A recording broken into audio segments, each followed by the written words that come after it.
And welcome to English Without Limit. My name is Julia, and I am your host today. If you are new here, every day we bring you new episodes designed to help you improve your English in an easy, enjoyable, and practical way. Today's episode is perfect for B2 learners who want to practice listening and learn how to use English naturally in everyday situations. Together, we will explore real-life topics, listen to short stories, and hear useful examples you can start using right away. Let's begin with a simple everyday moment. Imagine you are at a small grocery store in the evening. You're buying vegetables, some rice, and a few spices for dinner. The cashier smiles and says, "Good evening. How was your day?" This question is often used to make polite conversation. You might answer, "It was good, thank you. I just finished work and now I'm getting some ingredients for dinner." This short exchange makes communication feel friendly and natural. Now, let me share a story about my friend Daniel. He works in an office, and last week he faced a challenge with time management. He had 3 important reports to finish in just one day. At first, he felt a little stressed, but he decided to make a clear plan. He divided his time into 3 parts: morning for research, afternoon for writing, and evening for reviewing his work. By the end of the day, he finished everything and felt proud. From this, we can learn a useful phrase: I managed to complete all my tasks on time. You can use it in your own work or study situation. Now, let's practice asking for help in public places. Imagine you're visiting a new city for a business meeting, and you're not sure where the library is. You see a local man, Mr. Carter, walking by. You say, "Excuse me, could you tell me how to get to the library?" He might reply, "Yes, go straight ahead, turn left at the next street, and it will be on your right." This polite way of asking is very helpful in daily life. Next, I want to tell you about Sarah, who recently started a small bakery in her town. She wakes up early every morning, prepares fresh bread, and opens her shop at 7 o'clock. At first, very few people knew about her bakery, but she always greeted each customer warmly, saying, "Thank you for coming today." Slowly, more people started visiting her shop because they felt welcome. A good expression to remember here is, kind words create strong connections. Sometimes we need to share our opinions politely. For example, last weekend, my neighbor Mr. Ahmed and I were talking about community gardens. He said, "I think we should have more green spaces in our town." I agreed and replied, "In my opinion, community gardens bring people together and make the neighborhood more beautiful." This is a gentle way to express your opinion without sounding too strong. Now, let's look at a short example of giving directions at work. Imagine your colleague, Emma, is new in the office, and she asks, "Where can I find the meeting room?" You can say, "Go down the hall, take the first door on your left, and you'll see the meeting room next to the kitchen." Simple and clear instructions like this make workplace communication smooth. Another daily habit worth mentioning is keeping your home organized. My cousin John spends 10 minutes every night putting things back in their place. He says, "When my home is tidy, my mind feels clear in the morning." You can practice the sentence, "I keep my home organized to reduce stress." Let's imagine another real-life situation, visiting the doctor. Last month, my Aunt Maria had a small cold. She told the doctor, "I have been coughing for 3 days." The doctor advised her to rest, drink warm water, and take some medicine. After 1 week, she felt much better. Here's a helpful phrase you can use. I am not feeling well. Could you recommend something? Travel is also an important part of life. My friend Thomas recently visited his wife's parents in another city. He said, "We enjoyed the countryside views and fresh air. The journey took 4 hours by train, but it was very comfortable." You can adapt this sentence to describe your own trips.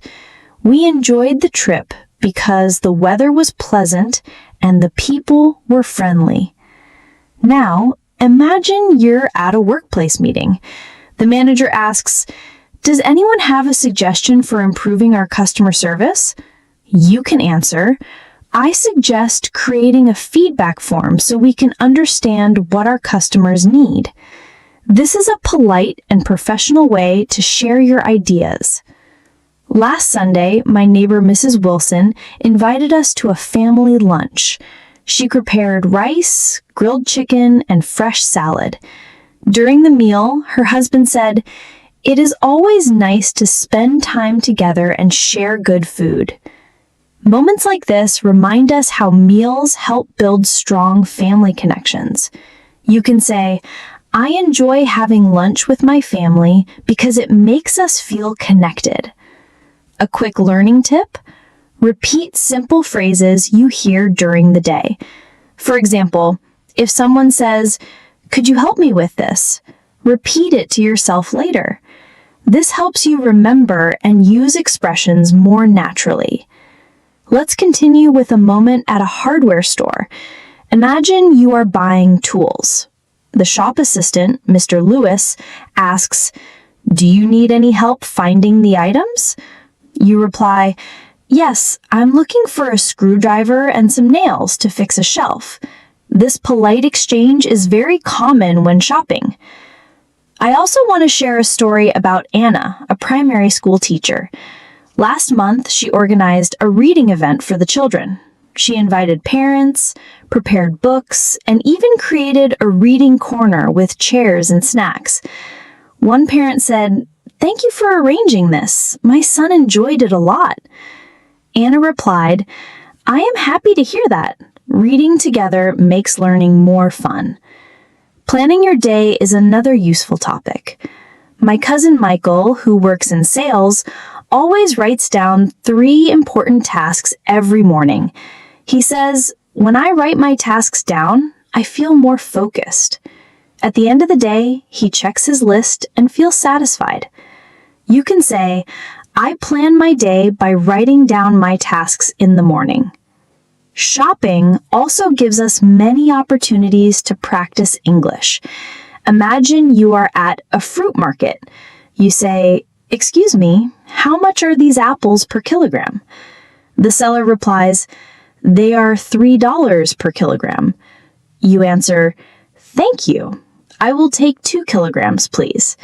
This is a polite and natural way to buy something. Now let's visit a family story. My friends Robert and Emily redecorated their living room last winter. They painted the walls and added a wooden table. When I visited, I said, "Your living room looks very cozy now." Robert replied, "We wanted a warmer atmosphere for our family evenings." Here's a useful phrase. We decided to make some changes to create a comfortable space. Sometimes at work, people arrive late. Imagine your colleague James enters the meeting 10 minutes late and says, "I am sorry for being late. There was a lot of traffic." You can respond kindly, "No problem, James. Let's start now." This keeps the conversation positive. Finally, let's talk about giving compliments. Last week, my neighbor Mrs. Kahn baked cookies. When I tasted one, I said, "These cookies are delicious. You are really good at baking." She smiled and said, "Thank you. I enjoy making them for my family."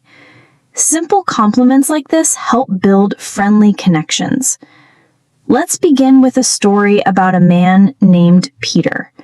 Peter works in a hospital as a nurse.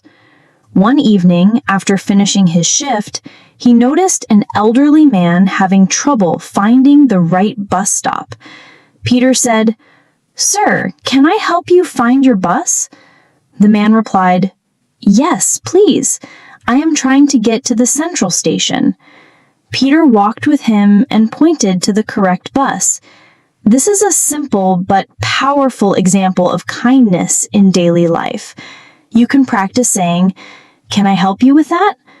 Sometimes we also need to talk about the weather in English. My friend Sophia lives in a city where it rains often. She always carries an umbrella and says, "It is better to be prepared for sudden rain." One day when we were walking together, I said, "The weather changes quickly here." She replied, "Yes, it does, but I like the fresh air after rain." This kind of small talk makes conversations natural and easy. Now let's practice how to invite someone politely. My colleague David once said to me, "Would you like to join us for tea this afternoon?" It was a simple, kind invitation. I replied, "Yes, thank you. I would be happy to join." You can use this phrase yourself. Would you like to join me for tea or coffee? Next, let's look at handling small problems in daily life. Last week, my friend Clara had a problem with her washing machine. It stopped working suddenly. She called the service center and said, "My washing machine is making a strange noise. Could you send someone to check it?" The technician arrived the next day and fixed it. Clara was happy and said, "Thank you for coming so quickly." Here's another real-life moment from a bus journey. I once sat next to a man named Mr. Allen. When the bus became crowded, an elderly woman got on. Mr. Allen immediately stood up and said, "Please take my seat." The woman smiled and thanked him. This small act of respect makes public transport more pleasant for everyone. Now let's talk about learning something new. My friend Olivia recently decided to learn basic cooking skills. She said, "I started by practicing simple dishes like rice and vegetables. After a few weeks, she felt more confident and invited her family to taste her food." She said, "Learning step by step makes it easier." Here's a useful sentence for you. I am learning something new step by step. Let's move on to daily responsibilities. My neighbor Daniel is a father of 2 children, and he works full-time as an accountant. Every morning, he wakes up early, prepares breakfast for his family, and takes his children to school before going to the office. He once told me, "If I plan my morning well, the whole day feels smooth." You can also say, "I start my day with a clear plan so everything goes well." Now imagine you are at a small restaurant during your lunch break. The waiter, Mr. Harris, asks, "What would you like to order today?" You can reply, "I would like a bowl of vegetable soup and a glass of water, please." After finishing your meal, you politely say, "Could I have the bill, please?" Another story comes from my cousin Rebecca, who runs a small flower shop.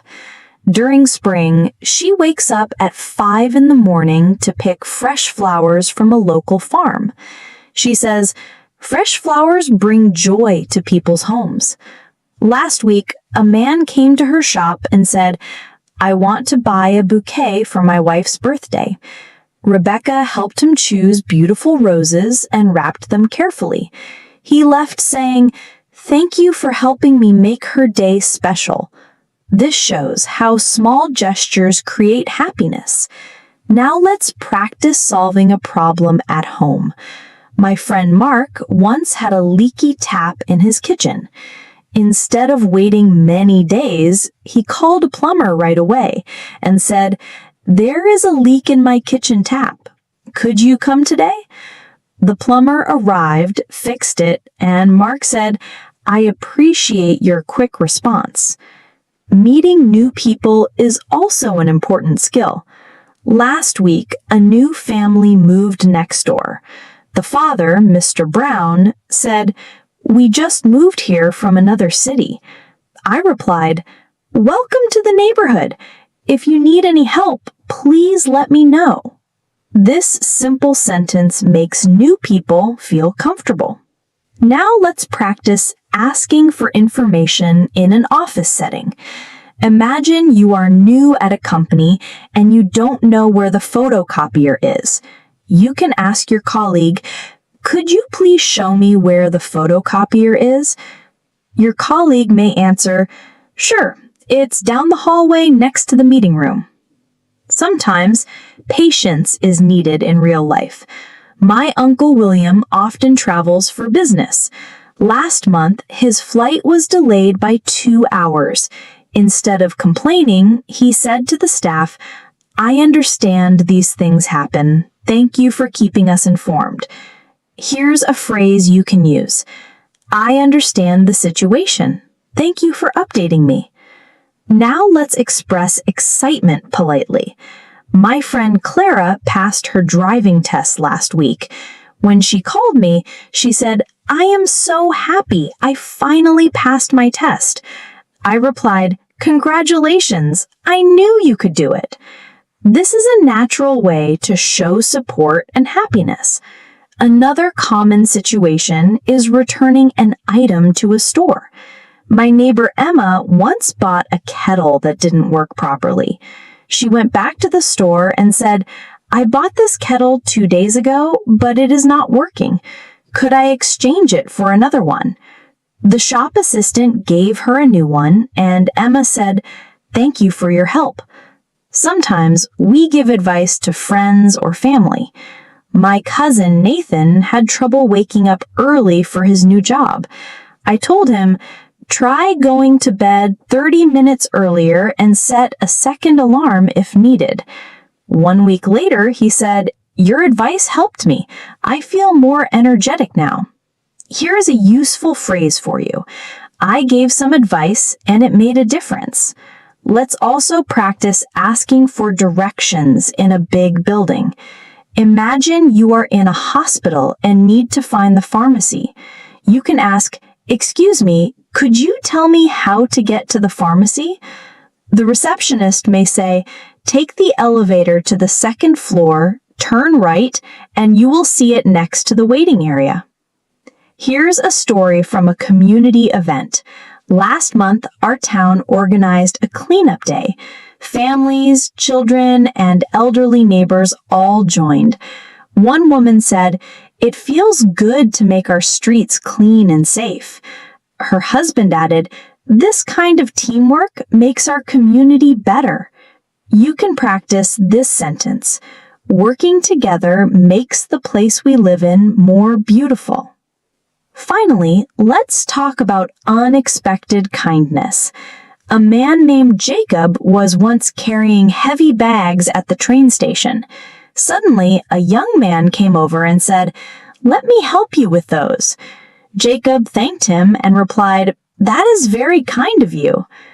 These small moments remind us how kindness makes everyday life better. Let us begin with a useful situation: how to make a polite complaint in English. My friend, Sarah, stayed at a hotel last weekend, but her room was not clean.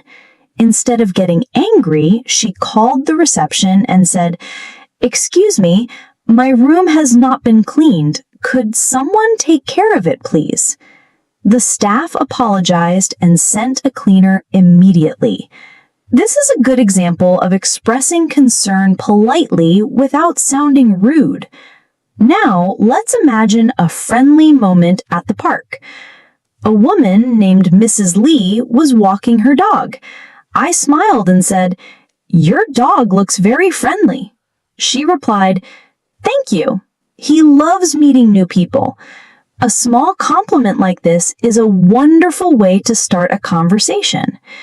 Here's another real story, this time from public transport. My friend Ethan once forgot his wallet on the bus. A kind passenger found it and gave it to the driver. Later, the driver called Ethan and said, "Your wallet is safe. You can pick it up at the office." Ethan was very thankful and replied, "I appreciate your honesty." Moments like this show kindness in everyday life. Let's also practice how to share good news. My sister recently finished an important project at work. At dinner, she told us, "I completed my project today, and my manager was very happy with the result. We all smiled and said, 'Well done! You worked hard for it.'" Simple, supportive responses like this can encourage friends and family. Sometimes we need to ask people to repeat information politely. Imagine you are on the phone with your bank and the person says a number too quickly. You can say, "Could you repeat that slowly, please?" This way, you stay polite and avoid mistakes. Gratitude is another important skill. Last week, my neighbor brought me fresh vegetables from her garden. I said, "Thank you for thinking of me. These look wonderful." She replied, "You're welcome. I enjoy sharing what I grow." Now let's move to the classroom. A student named Daniel forgot his homework. He said to his teacher, "I'm sorry, I left my homework at home. Can I bring it tomorrow?" The teacher replied, "Yes, but please remember next time." A polite request often receives a positive answer. Helping others is also a great way to practice English. My friend Laura once saw a woman struggling with heavy shopping bags. Laura said, "Can I carry one for you?" The woman smiled and replied, "Thank you. That would be very helpful." Now, let's move into a workplace example. My friend Olivia started a new job in a travel agency. On her first day, she introduced herself and said, "Hello, my name is Olivia. I am excited to join this team and learn more about travel services." Her manager replied, "Welcome, Olivia. We are happy to have you." This is a polite and positive way to begin at a new job. You can practice saying, "I am happy to join this team and learn new things."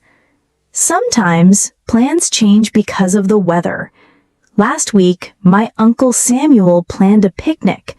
The morning was sunny, but by noon it started raining heavily. Instead of being upset, he said, "Let us enjoy this moment. We can have our picnic at home." So the family prepared food in the living room and had fun together. A useful phrase here is, "We changed our plan because of the weather, but we still enjoyed the time." In daily life, we often need help in supermarkets. Imagine you're looking for cooking oil. You see an employee and say, "Excuse me, could you tell me where the cooking oil is?" He may answer, "Yes, it is in the next aisle near the rice." Simple, polite questions make shopping easier. Now, let's visit a school event. My neighbor Sarah is a teacher. She organized a science fair.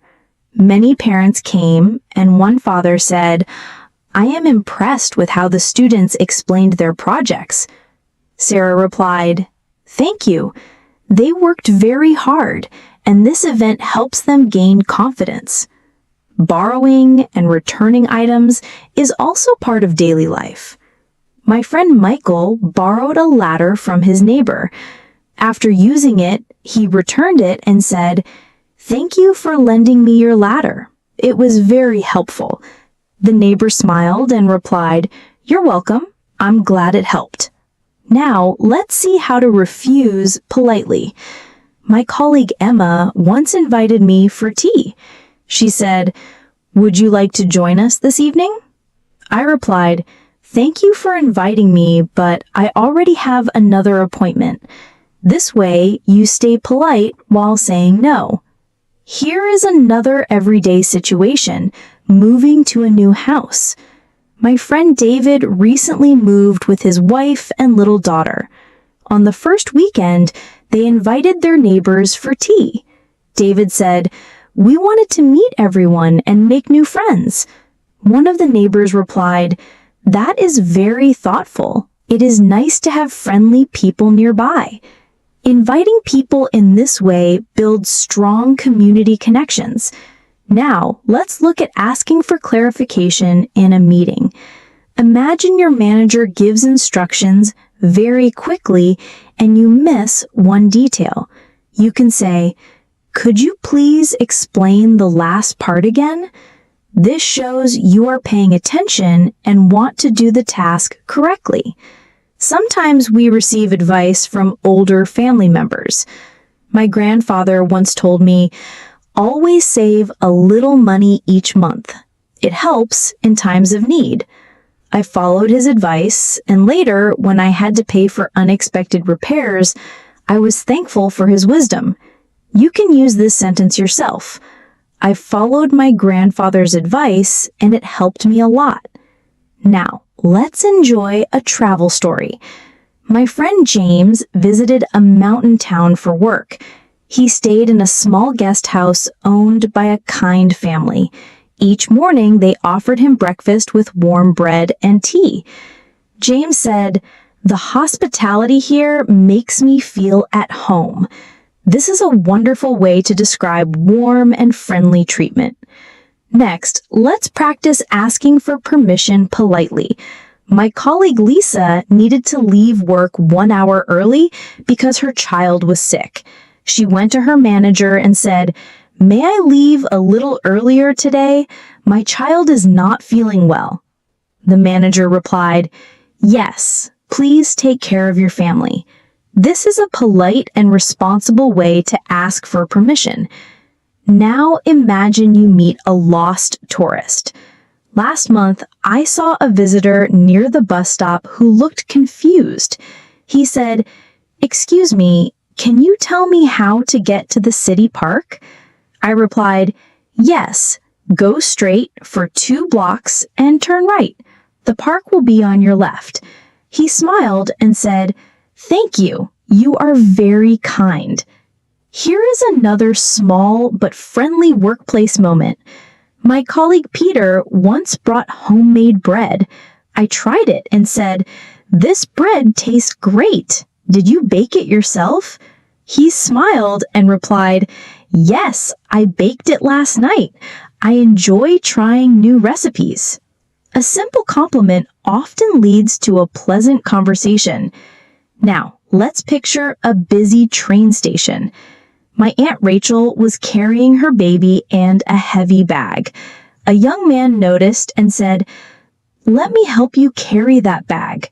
She smiled and replied, "Thank you. That is very helpful." Acts of kindness like this make daily travel easier. Now, let's talk about future plans. My neighbor Thomas said last weekend, "We are planning to visit my wife's parents next month. We want to spend a few days with them and help in their garden." This is a natural way to talk about upcoming family visits. Sometimes delays happen. My friend John was late for an appointment. When he arrived, he said, "I am sorry for being late. There was construction on the road." The other person replied, "That is all right.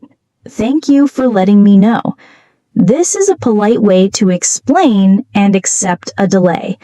Now, let's see a polite request in a bakery.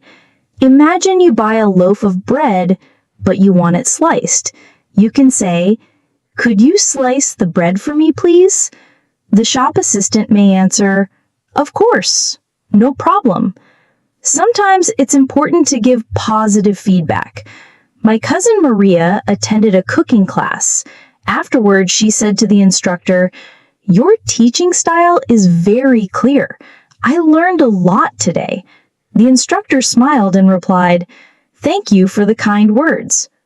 Another example comes from a community meeting. One person said, "I think we should plant more trees along the streets." My friend William replied, "That is a great idea. It will make our town more pleasant." This shows support for good suggestions. And sometimes we simply need to comfort someone. My neighbor Emily lost her cat for 2 days. When she finally found it, she said, I was so worried. I replied, I'm glad your cat is safe now. Short, caring sentences can mean a lot. Let us begin with a moment of sharing success in a modest way. My friend Clara recently got a new position at her office. She said, I am happy to share that I have been promoted. It feels good to see my hard work recognized. This is a polite and humble way to talk about achievements. Sometimes we need to ask for a small favor politely.